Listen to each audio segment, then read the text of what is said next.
We have already balanced some chemical equations. Let's try to balance some more chemical equations. So we are given an equation, KClO3 gives KCl plus oxygen. So let's write the atoms that we have.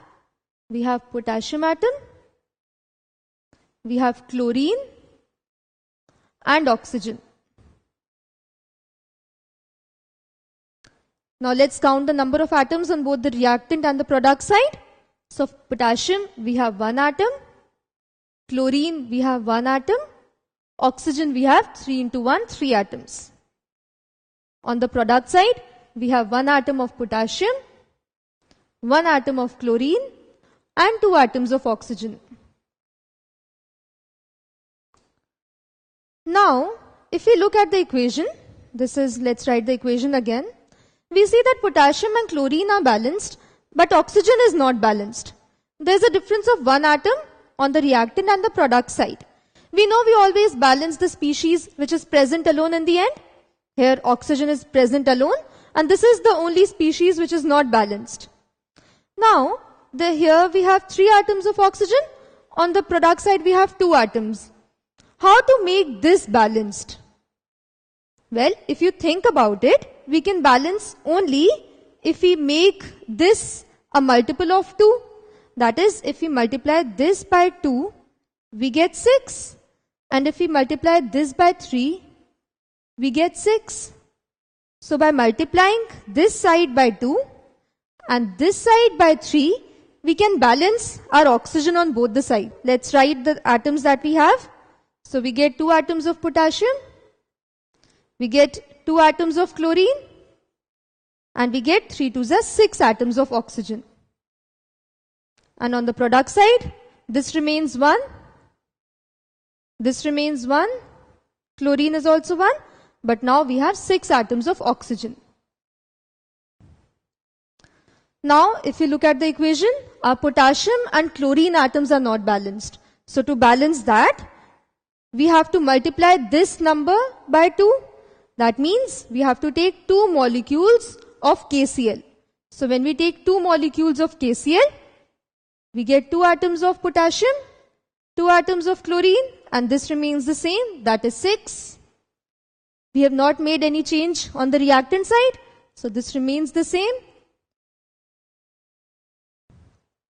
So now if we look at our equation, we have 2 atoms of potassium, potassium is balanced, chlorine is balanced, and oxygen is balanced. So what we did here was, we multiplied this number initially by 2, we multiplied this number initially by 3. So our oxygen got balanced. In the process, what do you observe? You observe we started with 1 potassium atom and 1 chlorine atom.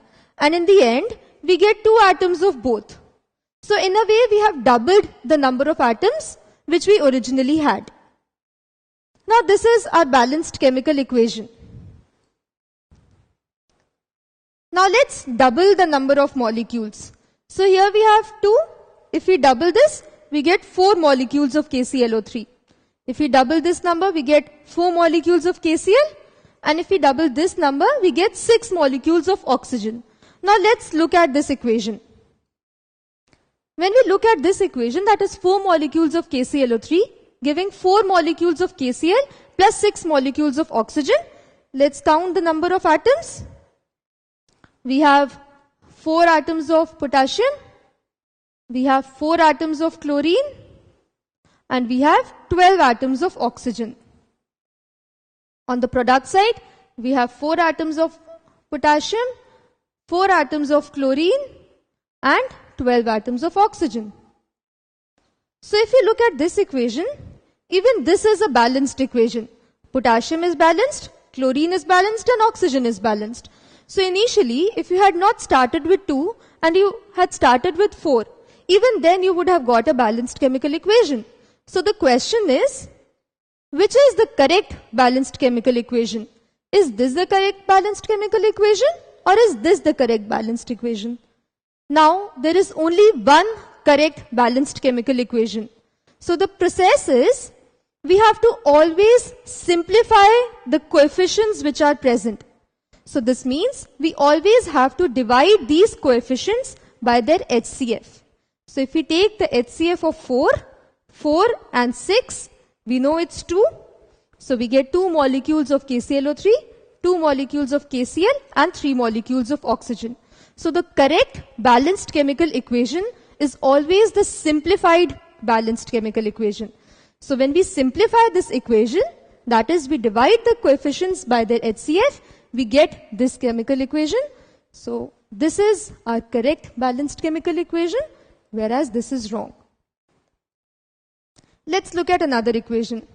We have lead nitrate giving lead oxide plus NO2 plus oxygen. Let's write the atoms. We have Pb, nitrogen and oxygen. Let's count the number of atoms. We have 1 into 1, 1 atom of lead. We have 2 into 1, 2 into 1, 2 atoms of nitrogen. And we have 3 to the 6 into 1. Since there is no number, it's 1. So we have 6 atoms of oxygen. On the product side, we have 1 atom of lead, we have 1 atom of nitrogen, and we have 2 plus 1, 3, plus 2, 5 atoms of oxygen. So let's write the chemical equation now. So we see 2 atoms of nitrogen on the reactant side, 1 atom of nitrogen on the product side. So to balance nitrogen, we have to take 2 molecules of NO2. So when we take 2 molecules of NO2, we have not made any change on the reactant side. This remains the same.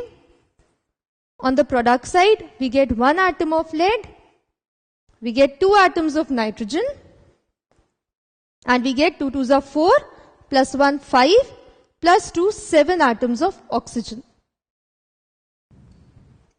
Look at the chemical equation now.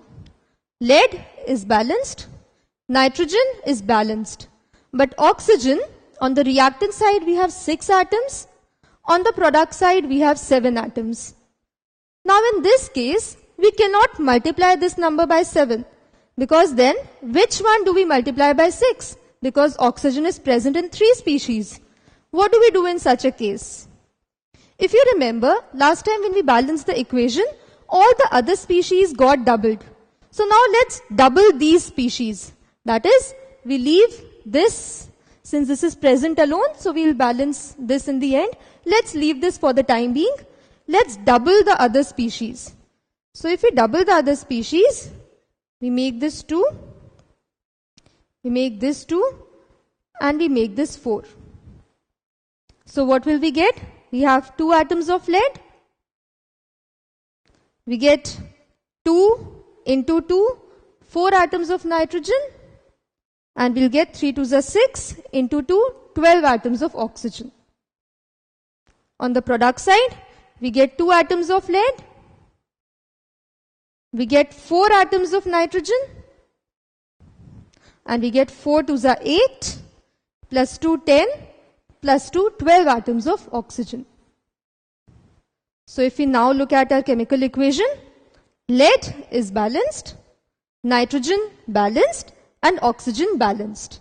So in just 3 steps, we are able to balance the chemical equation. What trick did we use here? Whenever we see a difference of 1 atom, so on the reactant side we had 6 atoms of oxygen, on the product side we had 7 atoms. Remaining species are balanced. So for the species which is present alone, if there is a difference of 1 atom on the reactant and the product side, double the entire equation except that particular species. So when we double the entire equation, we are able to balance the equation. At times, we directly get the balanced chemical equation, and sometimes we have to balance this oxygen. Since this is present alone, if we change this number, this will not affect the other atoms. So by doubling the entire equation except that particular species, we get the balanced chemical equation. Let's look at another example. We have Ag2CO3 giving Ag plus CO2 plus oxygen. Let's write the atoms. We have Ag, we have carbon, and we have oxygen. Let's count the number of atoms. We have 2 silver atoms, 1 into 1, 1 carbon atom, and 3 into 1, 3 oxygen atoms. On the product side, we have 1 silver atom, 1 carbon atom, and 2 plus 2, 4 oxygen atoms. Now let's write the equation. So on the reactant side, we have 2 atoms of silver. On the product side, we have 1 atom. So to balance silver, how will we balance silver? On the product side, we have only 1 atom. So we have to take this 2. So when we multiply this silver by 2, we get 2 atoms of silver on the product side. This we have not changed. So carbon remains 1 and oxygen remains 4. On the reactant side, we have not made any change. So this remains 213. Now, if you look at our equation, our silver atoms are balanced, carbon is balanced. Again, our oxygen atoms are not balanced.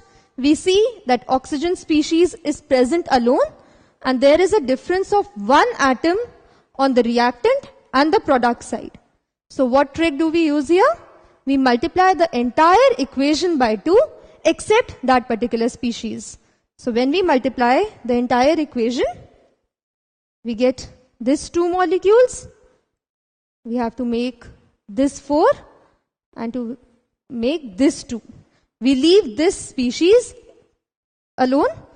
So what do we get? We get 2 into 2, 4 atoms of silver. We get 2 into 1, 2 atoms of carbon, and 3 2s are 6 atoms of oxygen. On the product side, we get 4 atoms of silver. We get 2 atoms of carbon, and we get 2 2s are 4 plus 2, 6 atoms of oxygen. So now if we look at our equation, our silver atoms are balanced, carbon atoms are balanced, and oxygen atoms are also balanced now. So always remember, whenever there is a difference of 1 atom for the species present alone, so there is a difference of 1 atom on the reactant side and the product side, multiply the entire equation by 2, leaving that particular species. So by that, you can balance the chemical equation. So this is our trick 2.